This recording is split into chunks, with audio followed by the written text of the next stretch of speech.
Hi everyone, welcome back to my channel. My name is Fola, and if you are new here, kindly subscribe to my channel, share and like my videos.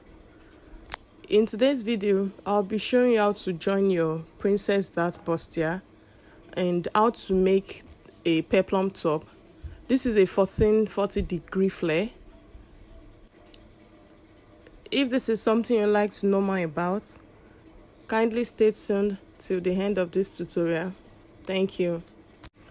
In the last video, I showed you how to draft a princess dart bustier.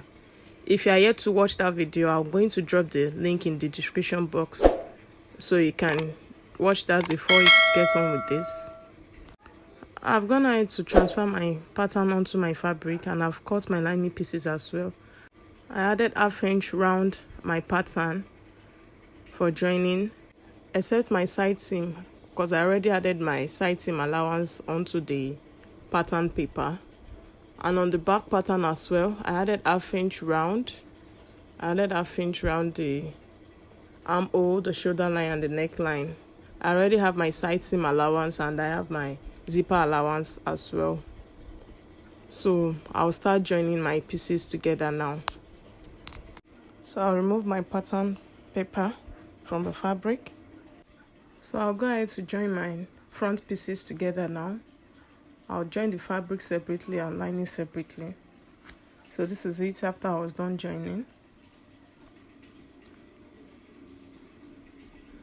So I'm going to notch my seam, then I'll give it a good press.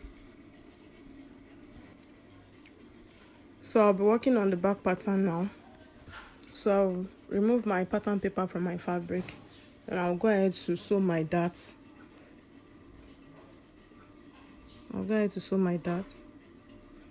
So I've sewn my darts here. So I did the same thing for my lining pieces as well.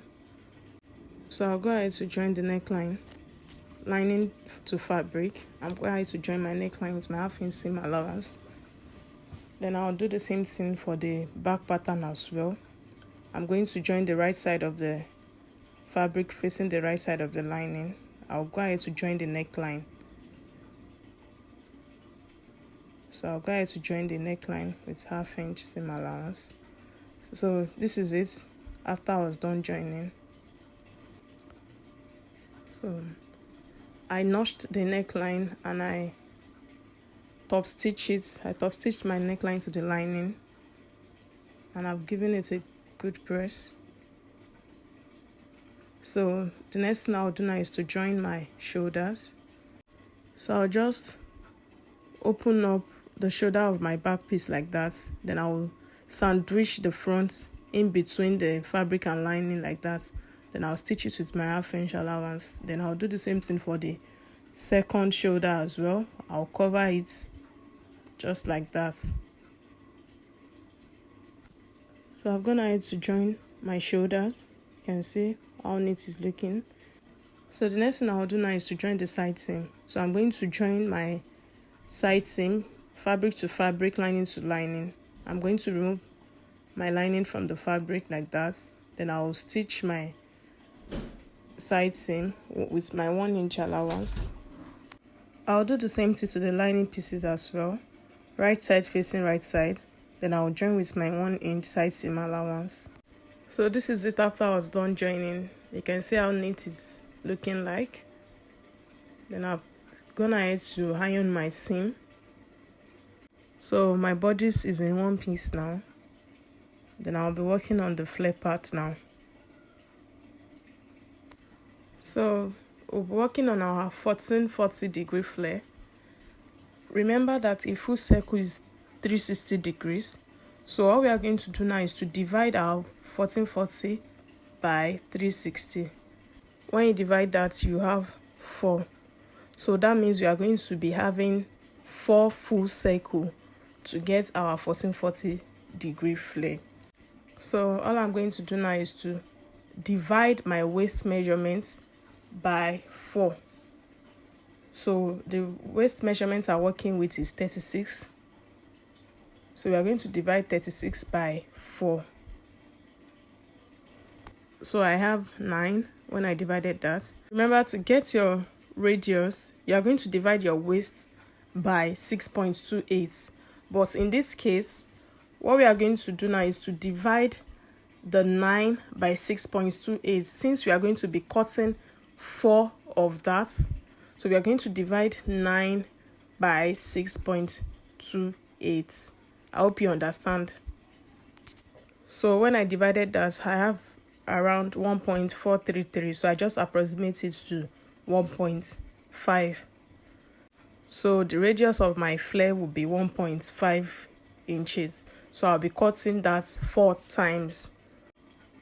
So the length of my flare is 8 inches. So I'm going to add 1 inch sewing allowance to that. That will give me 9 inches. So the length of my flare is 9 inches.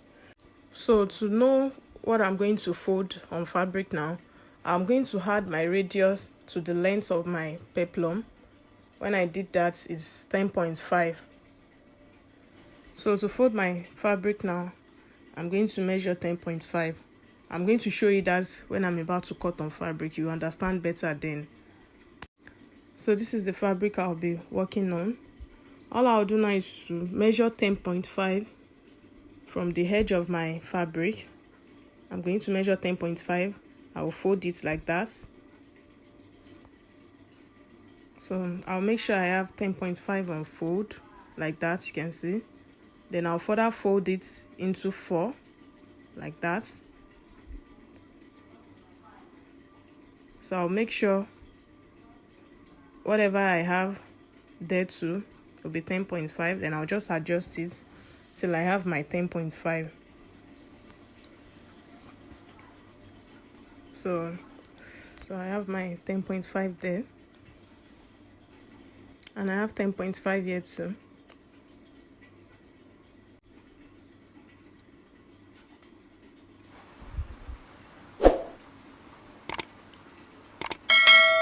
All I'll do now is to place my radius from the edge of my fold, which is 1.5 inches.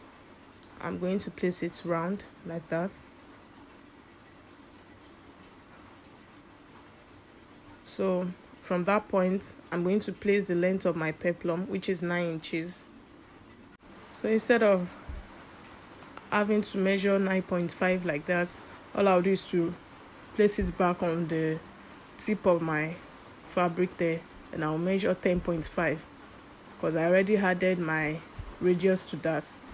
So I'll continue placing my 10.5 till I get to the other end of the fabric like that.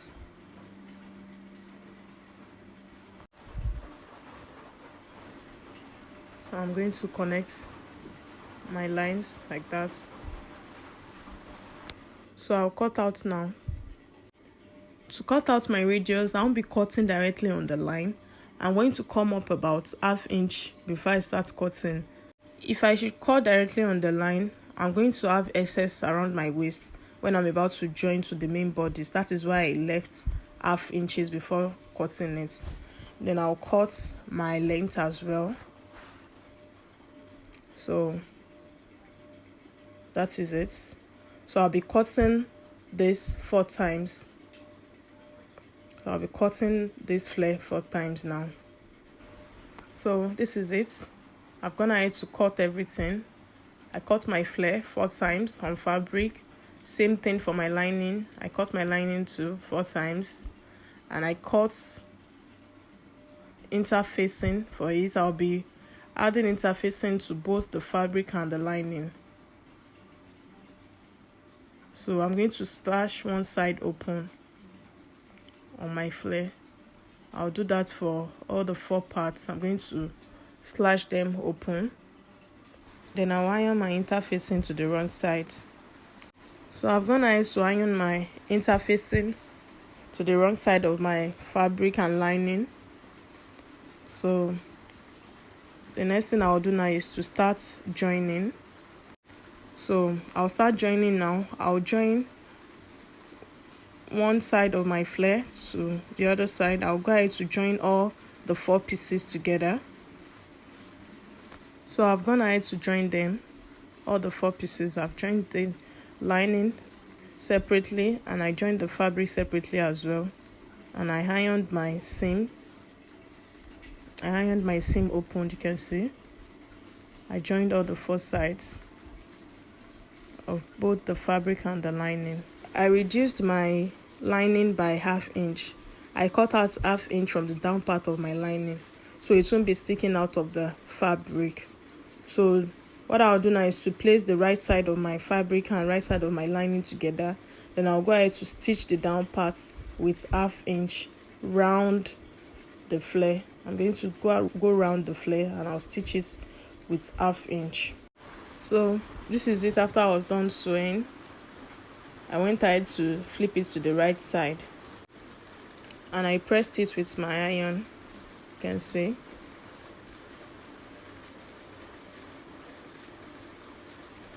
So the next thing I'm going to do now is to join my flare to my main bodice. So I'll be joining my flare to fabric, lining to lining. So I'll place my flare right side facing right side of my main bodice.